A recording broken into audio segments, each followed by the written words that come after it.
Welcome to the MVP Show. Our guest today is Mariano Gomez. Has an awesome background in Dynamics GP, although is starting to pivot more into the Power Platform, Power Apps, and Flow. Full show notes for this episode can be found at nz365guide.com/113. Now let's get on with the show.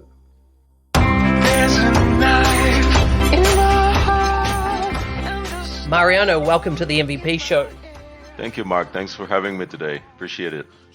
Excellent. Well, I'm excited to get you on air and have a conversation, as in we've kind of moved in different circles. I see you've been an MVP, coming up 12 years now?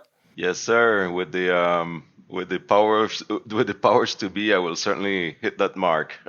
Hopefully, July 1st is a good news day for me. Yeah. So to our listeners, we're recording on the 27th of June, which means July 1st is kind of D-Day for us all, whether we get renewed or not.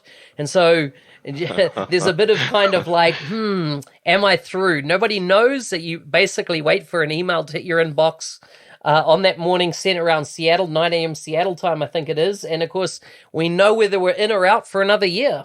Yeah, Mark, I can tell you one thing, though. After being an MVP for such a long time, I have learned not to stress myself about it. I think part of what we do is we do this without any expectations of paid back. And I certainly have come to just, do my community work, do it without any expectations. And hopefully at the end of the day, it pays off. And it's been doing that for me, at least for the past 11 years. So one more wouldn't hurt, but, I have no expectations of any kind.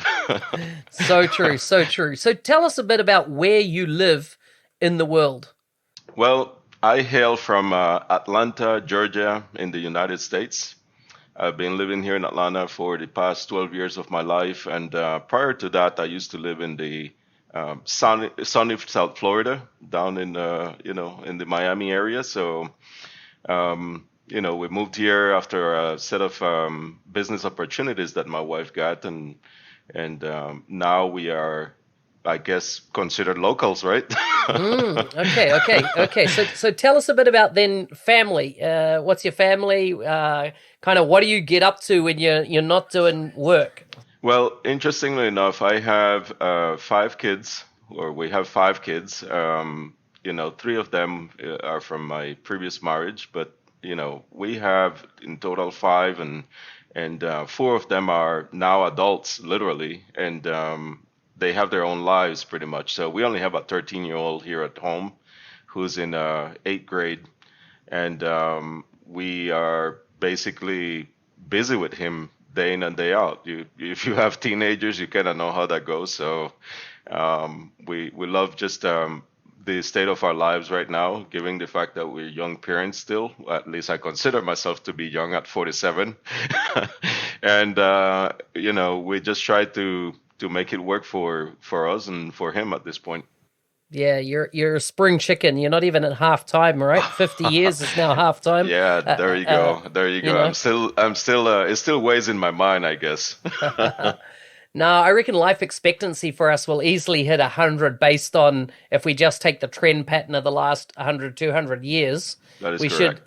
We should live to be 100. So, we're only coming up on half time.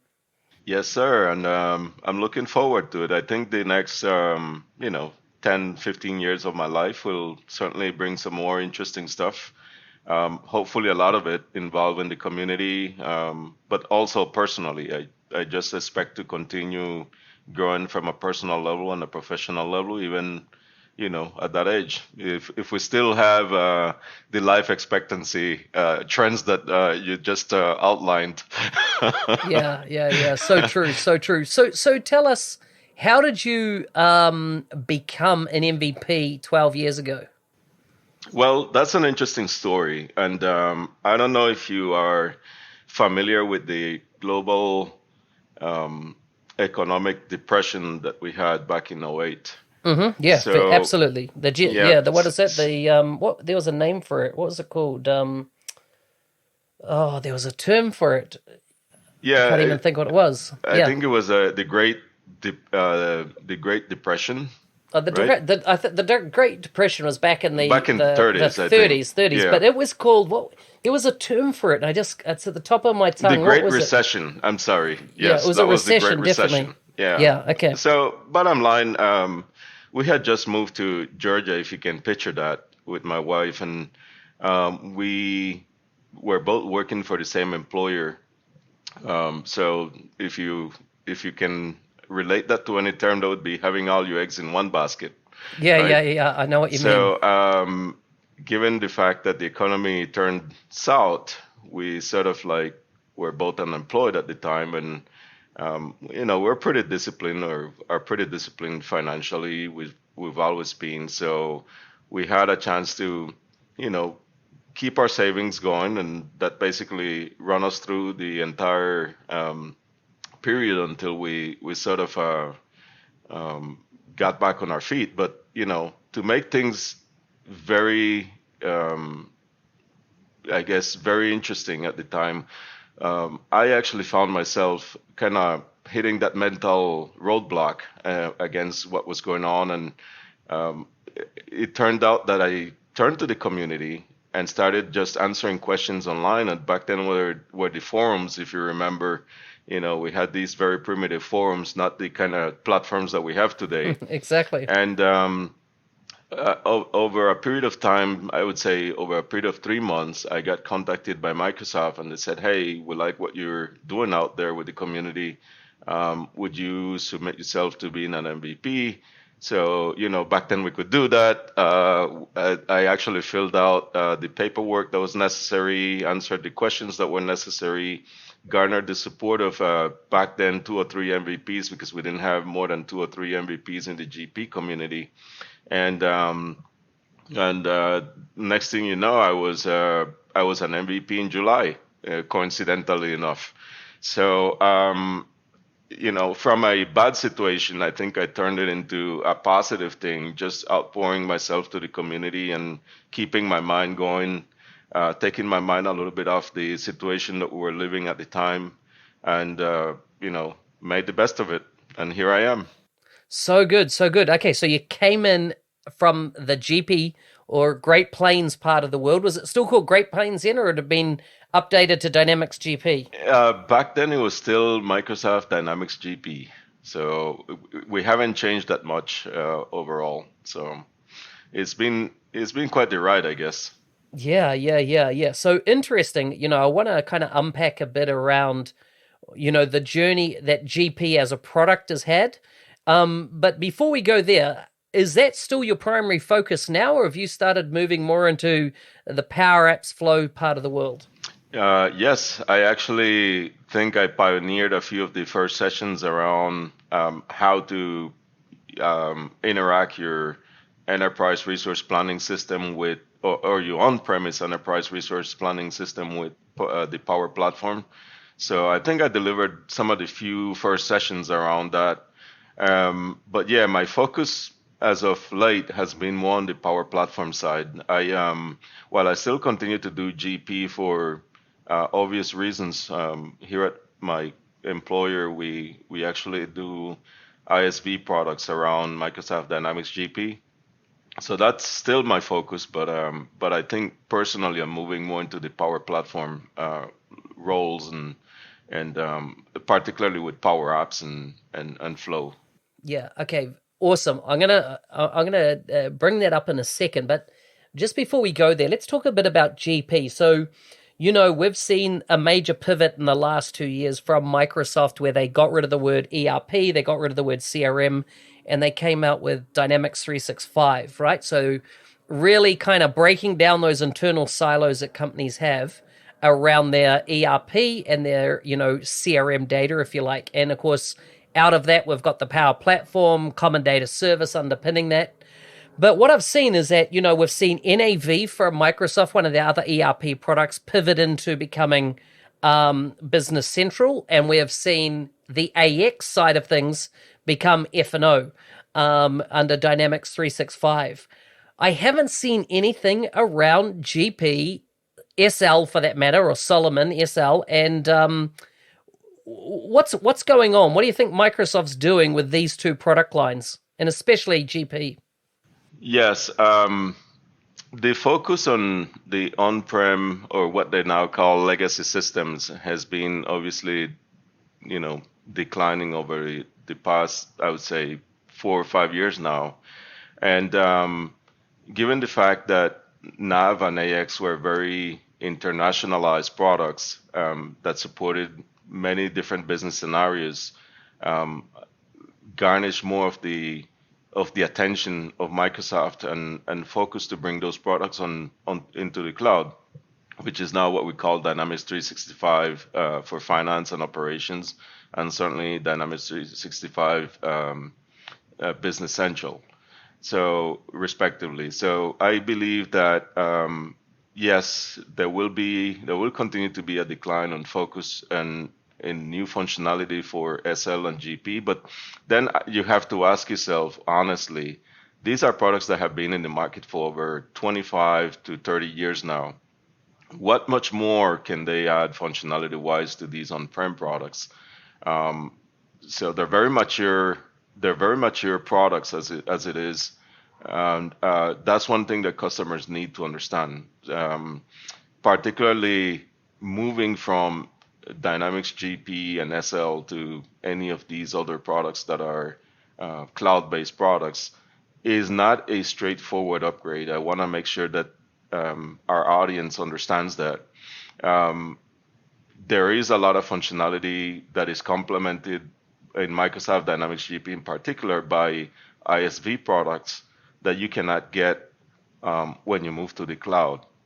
Okay, so to sell Business Central or Finance and Operations as a straight upgrade from your legacy systems, or what we call the on-prem systems, it's a misconception. And I always caution customers to do their homework with the help of their partners, because I found customers that typically try to make that leap, and what they end up doing really is moving to non-Microsoft products because um, they are disillusioned from the results of those type of migrations. So Okay, so is the product they're moving to NetSuite mainly? no, actually, interestingly enough, most customers who are on the GP platform are looking at Acumatica, which is a big Microsoft competitor in that space. NetSuite to a lesser degree, but you got to keep in mind that most of the GP customers, GP is one of those weird products in a sense, because the strength of GP is really not necessarily in the core of the product itself. It's in the variety of ISV solutions that you can attach to it, and the architecture that those solutions have brought to life, and the way we integrate with the core application, that makes it so interesting for customers. It's a compelling story. Yep. So I just want to make sure that that is out there, because I don't want to portray any of these cloud solutions as as an option for a straight integration or migration, as most Microsoft salespeople will want you to believe. Yeah, yeah. So if we're thinking about that, right, I see kind of, if I look at, okay, so I've got GP in, let's say I've had it in for 10 years, and I used to always hear a figure in the industry that a company maybe every 7 to 10 years would look at their software in this space. Do you see it as that frequent, or is it even further out, maybe 15 plus years? As in that you'd swap out an ERP system? Yeah, that's a very interesting question, because most companies that I know and I've worked with, I've been in the consulting business for over 20 years myself. Um, they tend to evaluate the ERP solutions every 7 to 10 years. But one thing you gotta actually look at is, when you look at the combined expenditures on your ERP implementations over a period of 7 years, it can add up pretty quick. You know, a lot of it goes into services, but a lot of it is also complementary software to your core ERP product. So is in the GP space is not unheard of that you will find customers that have, you know, the core GP application, but they have 10, 15 ISV products. Okay.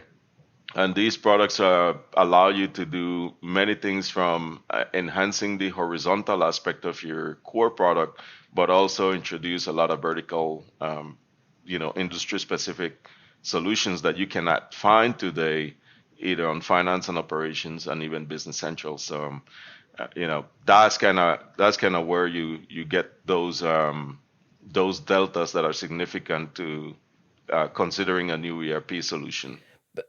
Is GP, as in brand new installs of GP, is that happening still, or is that not happening anymore? Is it, in other words, all the systems in market are under maintenance? They have a lifespan to continue to go through, or are there new implementations being done? My understanding is, and at least from what we see in being an ISV, is there are still very new implementations happening. They may not necessarily happen at the frequency that you would have expected 10, 15 years ago. But then again, keep in mind that GP has roughly, if you believe the numbers that you can find online, anywhere between 40 to 50,000 customers. It's a huge install base, and for being a middle market solution, it was the most dominant middle market solution in the North American space. We also have pockets of users in Australia, pockets of users in the UK, South America, certainly, Central America, Mexico. So there is quite a bit of implementations of GP outside of North America itself. So if a company was 100% Microsoft shop, in other words, they had Office 365, they'd upgraded that part of their organization, they're running GP, they might have a few workloads running in Azure, and let's say they said, okay, we need to go online, right? Whether it be from a redundancy, a risk perspective. I came from New Zealand originally, and we had an earthquake there some years ago in Christchurch, and a lot of business infrastructure got wiped out that was kind of on-prem type technology, and kind of brought those businesses to their knees. And so you've got a lot of reasons now why people are going to the cloud, and one can be the risk of a natural event happening. The other one, of course, is the adoption of AI, and how AI is really transforming a lot of business processes. And any company that wants to, if you like, get the competitive advantage going forward, needs to consider how AI fits into their mix. So what's their pivot? What's their choice if they decide to deprovision on GP and move to another Microsoft technology? What's the logical choice in your mind? Yeah, good question. In fact, one of the trends that I'm seeing out there is customers moving to Business Central, but that migration is basically a very controlled one, in the sense that Business Central does have, at the core financials level, perhaps some of the capabilities that you would expect from any financial application, right? So a very strong GL, AP, AR, etc. But when you go to the distribution aspects of it, meaning sales order processing, purchase order processing, inventory control, that's where things start to get a little bit more dicey. And never mind if you have to add things like field services or any vertical solution. So you asked me, what is the logical choice? What if I told you that the logical choice would be Microsoft Dynamics GP in the cloud, hosted as on infrastructure as a service? So yeah, IaaS deployment. Correct. So you do have the capabilities of still using GP in the cloud with its web client. And I know there are a couple hosting companies that do provide that service based on Azure infrastructure. So it's not unheard of. We have companies in our space that are actually banking their entire revenue model on deploying GP in the cloud. So what happens then about the AI story? Because IaaS still doesn't necessarily allow you to plug into AI, unless you're going to open up AI and go, sorry, APIs and plug into cognitive services, machine learning, that type of thing in Azure. So are businesses doing this? Yeah, absolutely. If you actually look at the way SQL Server is architected, you can then now expose SQL Server to any AI capability that Microsoft has. At the end of the day, it's only data going back and forth, right? So you can use things like Azure Data Factory to get your data into some cloud repository where it can be further analyzed and exposed to AI capabilities, whether that's all the cognitive services capabilities or machine learning. You have all those options.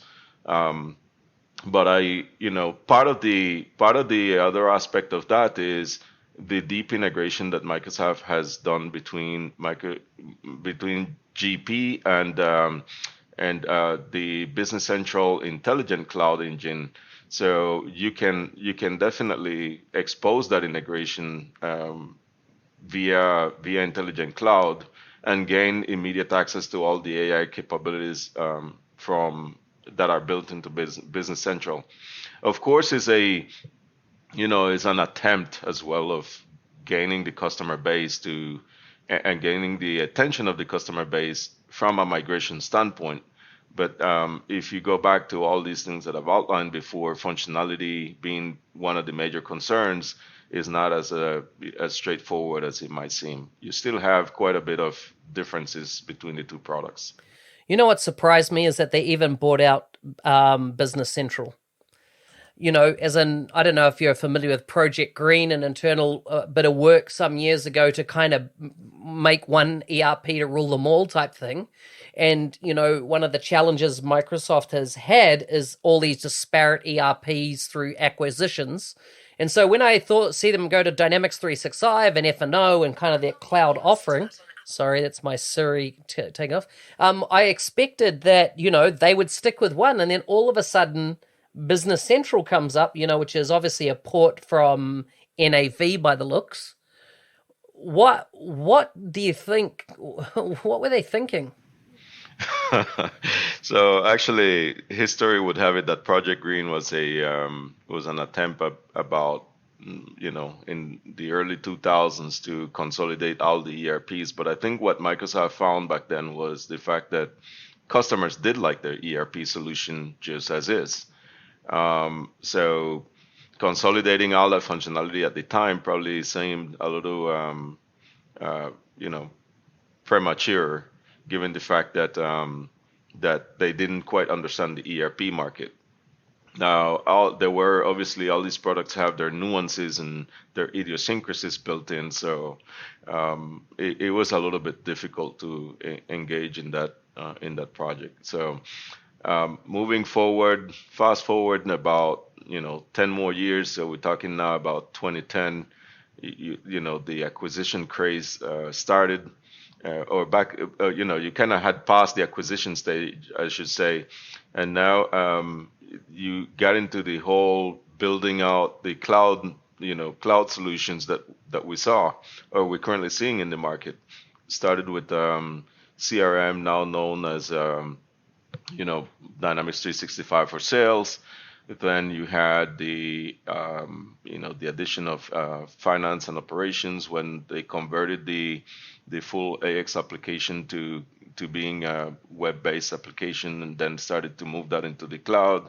Then was the migration of Nav and building out the Nav web client. So sort of that whole technology transition, I think, is what drove Microsoft to basically abandon the whole model of consolidating the ERPs.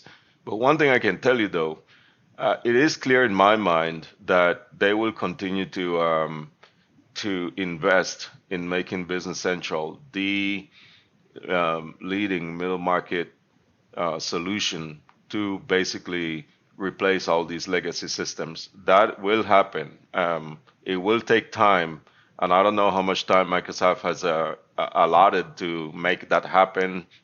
and see a success story out of it. But if you can still think about how customers purchase ERP, because you asked me that question before, it's a long cycle. There's a lot of considerations into it, and customers just don't replace ERP the way we think they do. It's a monumental investment of time and money. It's not like installing Excel or Totally Word. different. Totally different. Totally different. Yeah.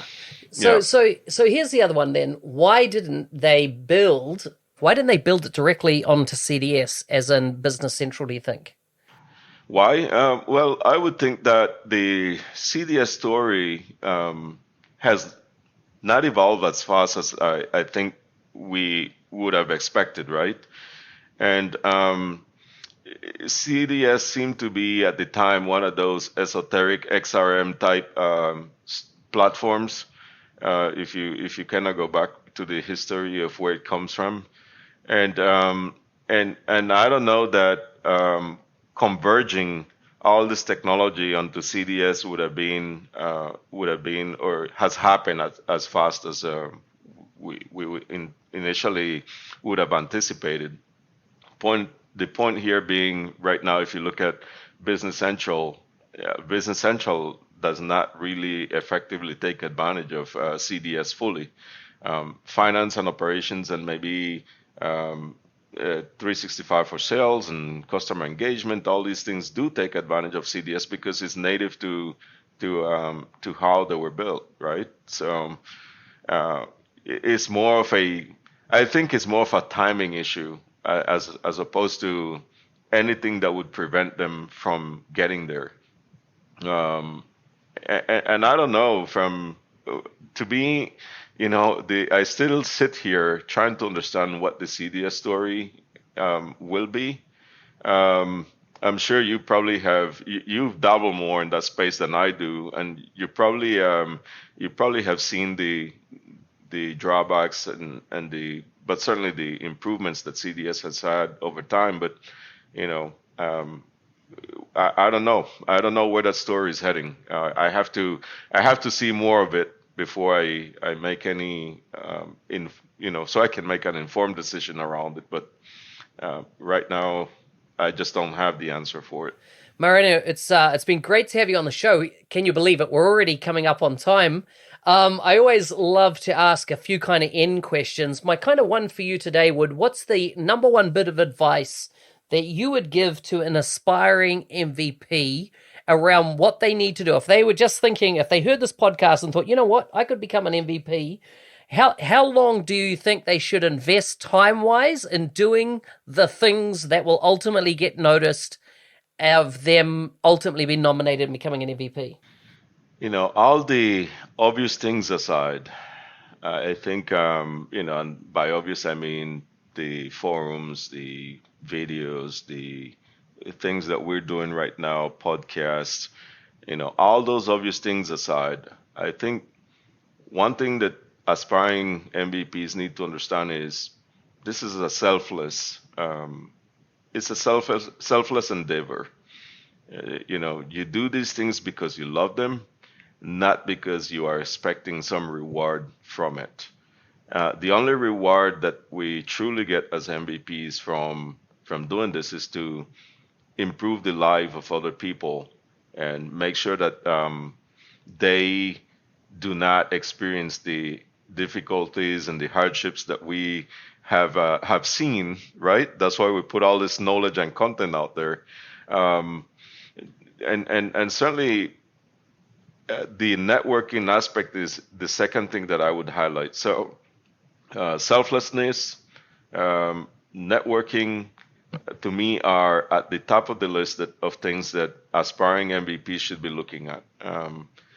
Go to events, meet people, talk to them, understand their problems, and come up with kick-ass solutions for them. I love it. I love it. Mariano, it's been awesome to have you on here. I've learned so much today. I had obviously a lot of gaps around the GP area, and it's been great to kind of get your insights to it and around the MVP program. If people want to kind of connect with you online, what do you recommend? Twitter, YouTube, where should they go? Anywhere. If you, the way I like to put it is, if you can't find me online, there's something wrong with your internet. But certainly on Twitter at DGP Blogster. On Facebook, you can always go to the Dynamics GP Blogster on Facebook, or you can always go to my blog directly, https://thedynamicsgpblogster.blogspot.com. Shoot me an email. I'm pretty good at that. Meet me on LinkedIn, wherever you wanna, whatever outlet you wanna really get a hold of me at. Meet me at the conferences. I like to talk to people at conferences, and I'm a regular presenter at many of these user group sessions, and certainly the upcoming user group summit in Orlando, Florida. And why not? I travel around the world as well, doing other stuff, and just pick me up anywhere.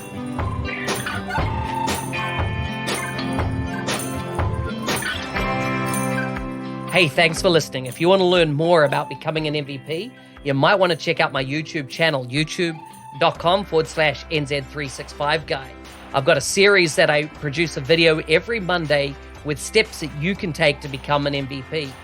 Full show notes for this show can be found at nz365guy.com/113. See you next week.